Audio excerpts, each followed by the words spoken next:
नमस्कार विद्यार्थी मित्रांनो, आज आपण प्रॅक्टिस सेट 7.3 सोडवणार आहोत. त्यातील पहिला प्रश्न, which of the following statements are of inverse variation. येथे आपणास 4 स्टेटमेंट दिलेले आहेत. या 4 स्टेटमेंट्सपैकी कोणते स्टेटमेंट्स हे इनवर्स व्हेरिएशनचे आहे ते आपणास येथे सांगायचे आहे. सोडूया. पहिलं स्टेटमेंट्स आहे आपलं, number of workers on a job and time taken by them to complete the job. म्हणजे मजुरांची संख्या म्हणजे वर्करची संख्या आणि त्यांना एखादे काम पूर्ण करण्यासाठी लागणारा वेळ यांचं व्हेरिएशन कसं आहे ते आपणास ठरवायचं आहे. समजा नंबर ऑफ वर्कर्स आणि त्यांना लागणारा एखादं काम करण्यासाठी लागणारा कालावधी म्हणजे टाईम. जर आपण वर्कर 5 घेतले तर त्यांना समजा 10 दिवस लागतात. 5 वर्करला 10 दिवस लागतात एखादे काम पूर्ण करण्यासाठी. आपण जर आता वर्कर वाढवले, 10 वर्कर घेतले तर काय होईल, आपण वर्कर वाढवले म्हणून टाईम त्यांना कमी लागेल. 5 वर्कर्स जे काम 10 दिवसात करत होते तेच आता 10 वर्कर कमी दिवसात काम करतील. त्यामुळे हे टाईम कसा होईल आपला, कमी होईल. म्हणजे हे इनवर्स व्हेरिएशनचं आहे. म्हणून this is example of inverse variation. Second आहे आपलं, number of pipes of same size to fill a tank and the time taken by them to fill the tank. म्हणजे जर आपण पाईप्स ऑफ सेम साईज, समजा एखादा tank आहे, हा tank आहे, या टँकमध्ये आपण असे पाईप्स फिट केले, नळाचे पाईप फिट केले. आपण समजा ह्या टँकमध्ये आपण हे 3 नळ लावलेले आहेत. जर 3 नळ लावले तर ह्या टँक भरण्यासाठी जेवढा वेळ लागेल त्यापेक्षा आपण जर आता नळ जास्त लावले, समजा 5-6 नळ लावले तर काय होईल, टँक लवकर भरेल. कमी नळ लावले तर वेळ जास्त लागेल आणि नळ जास्त लावले आपण तर वेळ कमी लागेल टँक भरण्यासाठी. म्हणजे आपण नळ वाढवले तर टाईम कसा होतोय, कमी होतोय टँक भरण्यासाठी. आणि नळ कमी केले तर टँक भरायला वेळ जास्त लागतोय. म्हणजे येथे रिव्हर्स होते, उलटं होते. म्हणून number of pipes of a same size to fill a tank and the time taken by them to fill the tank, this is a example of inverse variation. म्हणजे हे 2 एक्झाम्पल आपले कोणते झाले, इनवर्स व्हेरिएशनचे. आता तिसरं एक्झाम्पल आहे आपलं, petrol filled in the tank of a vehicle and it's cost. समजा पेट्रोलच्या टँकमध्ये आपण पेट्रोल भरलं, 1 लिटर पेट्रोल आपण जर फिल केलं तर समजा सपोज आता आजचा रेट समजा 80 रुपीज लागतात. जर 2 लिटर पेट्रोल भरलं आपण तर 160 लागतील. 3 लिटर पेट्रोल भरलं आपण 240 रुपीज लागतील. म्हणजे ही संख्या वाढवली आपण लिटरची तर कॉस्ट पण इन्क्रीज होते. म्हणजे हे पण वाढलं तर हे पण वाढते. म्हणजे हे इनवर्स व्हेरिएशनचं होईल का, नाही होणार. हे कोणतं होईल, डायरेक्ट व्हेरिएशनचं. म्हणजे this is not example of inverse variation. आता area of circle and its radius. आता एरिया ऑफ सर्कल, आता सर्कल काढला आपण, ही त्याची रेडियस आहे. आणि रेडियस जर आपण वाढवली, समजा ही रेडियस एवढी घेतली तर एरिया पण मोठा होईल. रेडियस अजून मोठी केली आपण तर काय होईल, एरिया अजून सर्कलचा मोठा होईल. म्हणजे रेडियस वाढवली तर एरियासुद्धा वाढतोय, रेडियस कमी केली तर एरियासुद्धा कमी होईल. म्हणजे हे कमी केलं तर ते पण कमी होते, ते कमी केलं तर हे पण कमी होते. यामुळे काय आहे, this is example of direct variation not inverse variation. म्हणजे हे इनवर्स व्हेरिएशनचं एक्झाम्पल नाही. हे कशाचं आहे, डायरेक्ट व्हेरिएशन. हे 2 आहेत आपले डायरेक्ट व्हेरिएशनचे आणि वरचे 2 आहेत हे आपले इनवर्स व्हेरिएशनचे. आता सेकंड, या दुसऱ्या प्रश्नामध्ये मित्रांनो 15 वर्कर दिलेले आहेत. 15 वर्कर्सला एक भिंत बांधण्यासाठी, वॉल बांधण्यासाठी 48 आवर्स लागतात. How many workers will be required to do the same work in 30 hours. 15 वर्कर्सला भिंत बांधण्यासाठी 48 तास लागतात किंवा 48 आवर्स लागतात. जर हे कार्य, हे काम आपणास जर 30 तासामध्येच पूर्ण करायचं असेल, 30 आवर्समध्ये पूर्ण करायचं असेल तर आपणास वर्कर किती लागतील हे फाइंड आउट करायचं आहे. सोडूया. आता वर्कर्स दिलेले आपणास आणि टाईम दिलेला आहे. वर्कर्ससाठी आपण W कन्सिडर करू आणि टाईमसाठी T कन्सिडर करू. वर्कर किती दिलेत, 15. त्यावेळेस टाईम लागतो 48 आवर्स, म्हणजे 15 वर्कर दिले तर त्यांना ते काम पूर्ण करण्यासाठी 48 आवर्स लागतात. आता 30 आवर्स, जर हे 30 आवरमध्ये हे कार्य पूर्ण करायचं असेल तर किती वर्कर्स लागतील हे आपणास काढायचं आहे.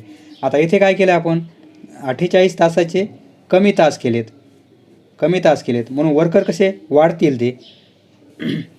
म्हणजे यांच्यामध्ये काय होईल, इनवर्स व्हेरिएशन होईल. जे काम करायला 15 वर्करला 48 तास लागत होते, आता तेच काम जर 30 तासात पूर्ण करायचं म्हणलं तर वर्कर वाढावं लागतील, म्हणजे काम लवकर होईल. नंबर ऑफ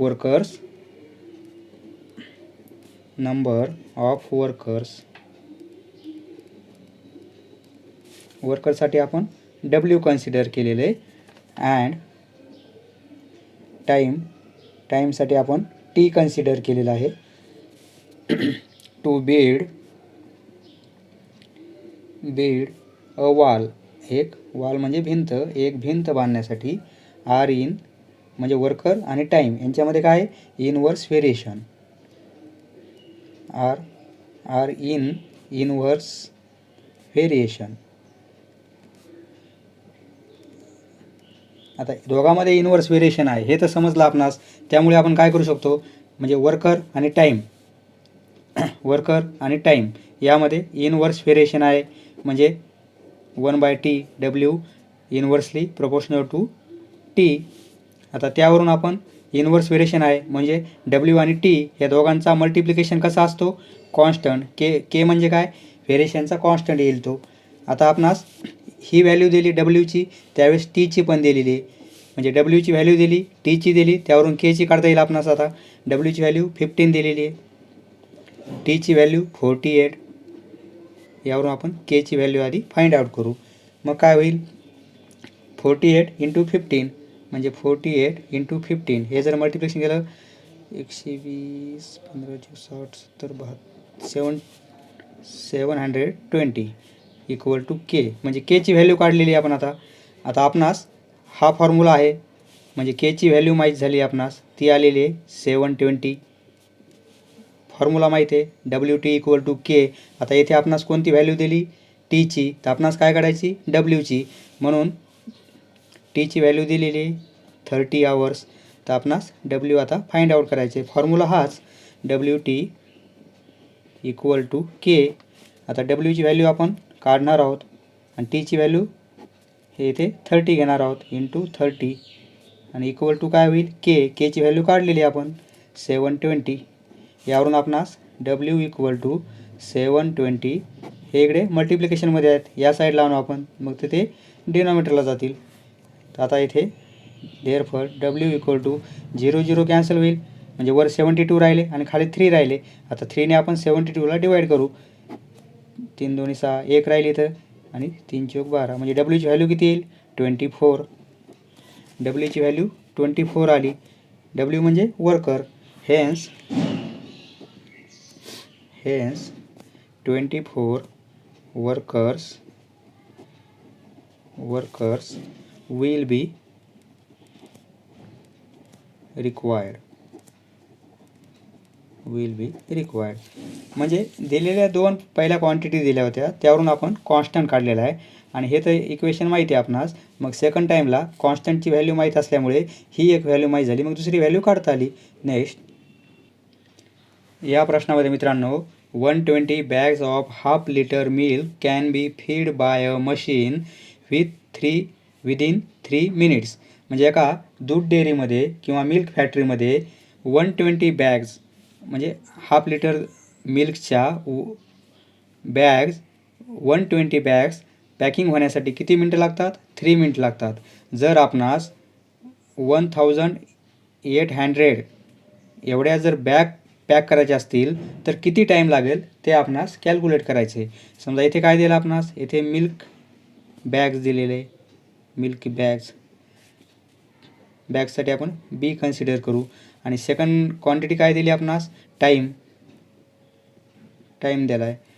बॅग्स दिल्यात 120साठी 3 मिनिट्स लागतात, 3 मिनिट. आपणास बॅग्स किती काढायचे आता, 1800 आणि टाईम किती आहे तो आपणास आता कॅल्क्युलेट करायचा आहे. म्हणजे येथे काय होते, येथे बॅगा आपण वाढवतो आहे आता, म्हणजे 120 बॅगसाठी 3 मिनिट लागतात. जर 1800 बॅगसाठी किती टाईम लागेल हे आपणास कॅल्क्युलेट करायचं आहे. म्हणजे बॅगा वाढवल्या तर टाईमसुद्धा वाढेल ना, कारण 120साठी 3 मिनटं लागतात. जर 1800 बॅगा तयार करायच्यात मग टाईम वाढवावा लागेल. म्हणजे हे इन्क्रीज झालं तर टाईम पण इन्क्रीज होतो आहे. म्हणजे हे इन्व्हर्स व्हेरिएशन नाही, हे कोणतं होईल? Direct variation. Here packing of milk bags, आणि सर्व बॅग्स ह्या म्हणजे हाफ लिटरचे आहेत. Bags and time required. Milk बॅगसाठी आपण बी कन्सिडर केलेलं आहे आणि टाईमसाठी आपण टी कन्सिडर केलेलं आहे. Milk bags and time T required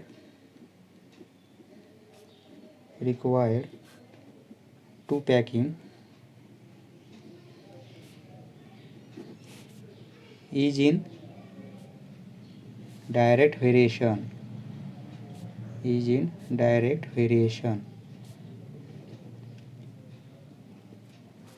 direct variation आहे म्हणजे बी काय? Direct proportional to T. आता डायरेक्ट व्हेरिएशन असेल तर आपण काय करतो? बी आणि टीचा हा रेशिओ घेतो. तो कसा असतो? कॉन्स्टंट. यावरून आपणास बीची पण व्हॅल्यू काढता येईल. बी, कारण आपणास टाईम हे करायचं आपणास. बी इक्वल टू काय येईल? के टी. आता आपण बीची व्हॅल्यू माहिती आहे 120, टाईमची माहिती आहे 3, यावरून केची व्हॅल्यू काढता येईल आपणास. म्हणजे बीसाठी आपण काय घेऊ? 120 आणि टीसाठी काय घेऊ आपण? 3. त्यावरून केची व्हॅल्यू आपण आता काढू. बीसाठी 120, टीसाठी for T 3 equal to K. त्यावरून केची व्हॅल्यू काढता येईल. Therefore K equal to complete 40 answer येईल. ही काटाकाटी केली तर केची व्हॅल्यू आली 40. आता केची व्हॅल्यू माहीत झाली आपणास. ह्या दोन क्वांटिटीवरून केची व्हॅल्यू काढलेली आपण. म्हणजे केची व्हॅल्यू माहिती आहे. हा फॉर्म्युला आहे माहिती आहे आपणास काय काढायचं आहे? टी काढायचा आहे. आता हा formula B equal to K T, म्हणजे B equal to K T. आता बीची व्हॅल्यू दिलेली आहे आपणास 1800, म्हणजे 1800 इक्वल टू केची व्हॅल्यू आपण आत्ताच काढलेली आहे 40, आणि टीची व्हॅल्यू आपणास कॅल्क्युलेट करायची म्हणून टी ॲज इट इज. आता टीची पाहिजे त्यामुळे आपण टी या साईडला ठेवू. म्हणजे हे काय होईल? हे मल्टिप्लिकेशनमध्ये आहेत, या साईडला आल्या डिव्हिजनमध्ये जातील. आता 0 0 कॅन्सल होईल. म्हणजे 4ने आपण 180ला डिवाईड करू. म्हणजे काय येईल? 4 चूक 16, 2 राहतील. म्हणजे 4 पंचे 20, म्हणजे 45. देअरफॉर टीचा आन्सर किती येईल? 45. टीचं 45 आन्सर आले. हेन्स टी म्हणजे आपला टाईम आहे आणि तो मिनिटमध्ये दिलेला आहे. Hence 45 minutes required to fill, प्रश्नातले शब्द वापरायचे, to fill bags. Next 4th question. A car with speed 60 km/h takes 8 hours to travel some distance. समजा एक कार आहे, समजा हे डिस्टन्स, एवढं डिस्टन्स जाण्यासाठी सम डिस्टन्स एका कारला 60 किलोमीटर, त्या कारची स्पीड किती आहे? समजा ही कार काढली आपण, याची स्पीड आहे 60 km/h. तर हे फ्रॉम ए टू बी एवढं डिस्टन्स जाण्यासाठी या कारला 60 km/h या स्पीडने किती तास लागतात? 8 hours लागतात. आता हेच डिस्टन्स समजा ए टू बी हेच डिस्टन्स जाण्यासाठी जर 7.5 म्हणजे 7.5 म्हणजे 7 hour and 30 minutes, 0.5 आहे पण आवर्समध्ये आहे, म्हणजे 7.5 तासात जायचं असेल एवढं डिस्टन्स, तर त्या कारचा स्पीड कितीने वाढवावा लागेल हे आपणास काढायचं आहे. म्हणजे एका कारला 60 km/h या वेगाने काही डिस्टन्स समजा काही डिस्टन्स म्हणजे ए टू बी एवढं डिस्टन्स जाण्यासाठी 8 आवर्स लागतात, तर हे डिस्टन्स म्हणजे एवढंच अंतर जाण्यासाठी 7.5 आवर्समध्ये ट्रॅव्हल करण्यासाठी कारची स्पीड कितीने वाढवावी लागेल. जर आपण ह्या स्पीडनं गेलो तर आपल्याला 8 तास लागतील. आपल्याला 7.5 तासामध्येच जायचं आहे, म्हणजे अर्धा घंटा वाचवायचा आहे, अर्धा तास वाचवायचा आहे. तर मग गाडीची स्पीड कितीने वाढवावी लागेल. सध्या तरी 60 आहे, पण आपल्याला 8 तास लागतील. जर आपल्याला 7.5 तासामध्ये जायचं असेल, म्हणजे अर्धा घंटा लवकर इथं पोहोचायचं असेल, तर गाडीची स्पीड कितीने वाढवायची हे त्यांनी विचारलेलं आहे. आता आपण स्पीड येथे काय दिलं आपल्या क्वांटिटी, स्पीड दिली आणि टाईम दिलेला आहे. या दोघांमध्येच कंपॅरिझन आहे. स्पीडसाठी आपण काय घेणार, समजा यस, आणि टाईमसाठी टी आपण गृहीत धरू. स्पीड किती दिला आपला, स्टार्टिंग स्पीड 60 km/h दिलेला आहे. त्यासाठी टाईम किती लागतो, 8 आवर्स लागते. त्यासाठी 8 आवर्स लागतात. आता नंतर 7.5 तास, तर आपणास येथे ही क्वांटिटी काढावी लागेल. ही क्वांटिटी काढू आपण आता. म्हणजे गाडीचा स्पीड जर वाढवला आपण, हे गाडीचा स्पीड वाढवला तर अंतर कसं लवकर जाऊ आपण, आणि म्हणजे वेळ कमी लागेल. गाडीचा स्पीड वाढवला तर वेळ कमी लागेल पोहोचण्यासाठी. गाडीचा स्पीड जर स्लो केला तर वेळ जास्त लागेल. म्हणजे एक वाढलं तर दुसरं काय होते, कमी होते. त्यामुळे कसं आहे, इनवर्स व्हेरिएशन. आणि सहसा टाईम, स्पीड, वर्कर्स हे जे इन्व्हर्शन असते, टाईम आणि स्पीडमध्ये तर इनवर्सच व्हेरिएशन असते. म्हणजे हे व्हेरिएशन कसं आहे आपलं, एक वाढलं तर एक कमी होईल. त्यामुळे हे इनवर्स व्हेरिएशन आहे.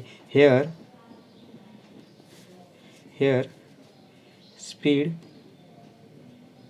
अँड टाईमसाठी टी, स्पीडसाठी S, are in inverse variation आहे. हे तर आता आपण यावरून आपल्यास इनवर्स व्हेरिएशन आहे हे समजलं आहे. त्यावरून आपण yes inversely proportional to T असं लिहू शकणार. आता इनवर्स व्हेरिएशन असल्यामुळे यस आणि टीचा मल्टिप्लिकेशन तो आपला कॉन्स्टंट असतो. मागच्या प्रॅक्टिस सेटमध्ये पाहिलेलं आहे आपण. आता केची व्हॅल्यू काढता येईल आपणास. यस आणि टी ह्या दोन व्हॅल्यू दिल्यात. एसची ज्यावेळेस 60 km/h आहे त्यावेळेस टीची 8 आहे. म्हणजे एसची व्हॅल्यू 60 घेऊ आपण आणि टीची व्हॅल्यू किती घेणार आपण, 8. यावरून केची व्हॅल्यू आपणास काढता येईल. मग केची व्हॅल्यू काय होईल, हा दोघांचा मल्टिप्लिकेशन 48 म्हणजे 480. केची व्हॅल्यू आपल्यास मिळाली. आता केची व्हॅल्यू मिळाली ती आली 480. आपणास फॉर्म्युला माहीत आहे, ST = K. आता त्या ह्या दोन टर्मपैकी एक टर्म दिली. कोणती टर्म दिली आपणास, टाईम दिलेला आहे. म्हणजे टाईमची व्हॅल्यू दिली 7.5. आपणास काय काढावं लागेल, स्पीड, म्हणजे SC काढायची. बस याच व्हॅल्यू ह्या इक्वेशनमध्ये टाकायच्या. ST = K. एसची व्हॅल्यू काढायची, टीची व्हॅल्यू 7.5 आणि केची व्हॅल्यू 480. त्यावरून आपणास S = काय होईल, 480. हे मल्टिप्लिकेशनमध्ये आहेत, या साईडला आल्यावर डिव्हिजनमध्ये जातील. आता हा पॉईंट आपण येथे जर शिफ्ट केला तर इथे एक 0 वाढावं लागेल. म्हणजे हे काय होईल, 4800. तर आपण असं होईल, या फॉर्मला आपण या फॉर्ममध्ये कन्वर्ट करू शकू. आता मग 4800ला आपण काय करू, 75ने डिवाईड करू. 75ने डिवाईड केलं तर स्टार्टिंगला 6चा भाग जाईल. 6चा भाग जर गेला तर 450 होतील. म्हणजे रिमाइंडर येईल आपली 30. आता हा 0 घेतला तर कंप्लीट 4चा भाग जाईल म्हणजे 300 म्हणजे 0. म्हणजे आन्सर काय येईल आपलं, 64. म्हणजे याऐवजी आन्सर येईल आपलं S = 64. आता एसची व्हॅल्यू आली आपली, म्हणजे स्पीड येते आणि km/h मध्ये. आता आपणास म्हणजे 7.5 तास जाण्यासाठी गाडीचा स्पीड किती लागेल, कंटिन्यू 64 km/h लागेल. येथे किती आहे, पहिला 60 होता, नंतर काय 64 करावं लागेल. म्हणजे कितीने वाढवावं लागेल?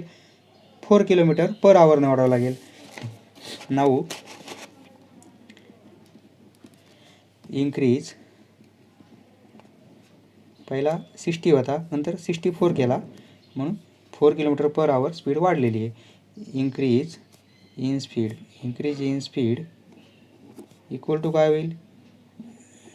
नंतरचा आपला 64 किलोमीटर पर आवर होता मायनस पूर्वीचा आपला 60 किलोमीटर पर आवर होता. म्हणजे काय येईल? 64 मायनस 60 म्हणजे 4 किलोमीटर पर आवर. हेन्स हे आन्सर येईल आपलं. Hence the speed of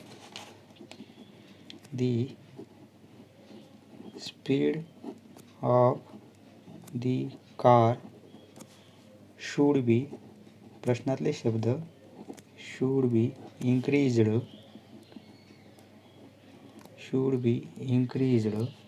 bye 4 kilometre per our.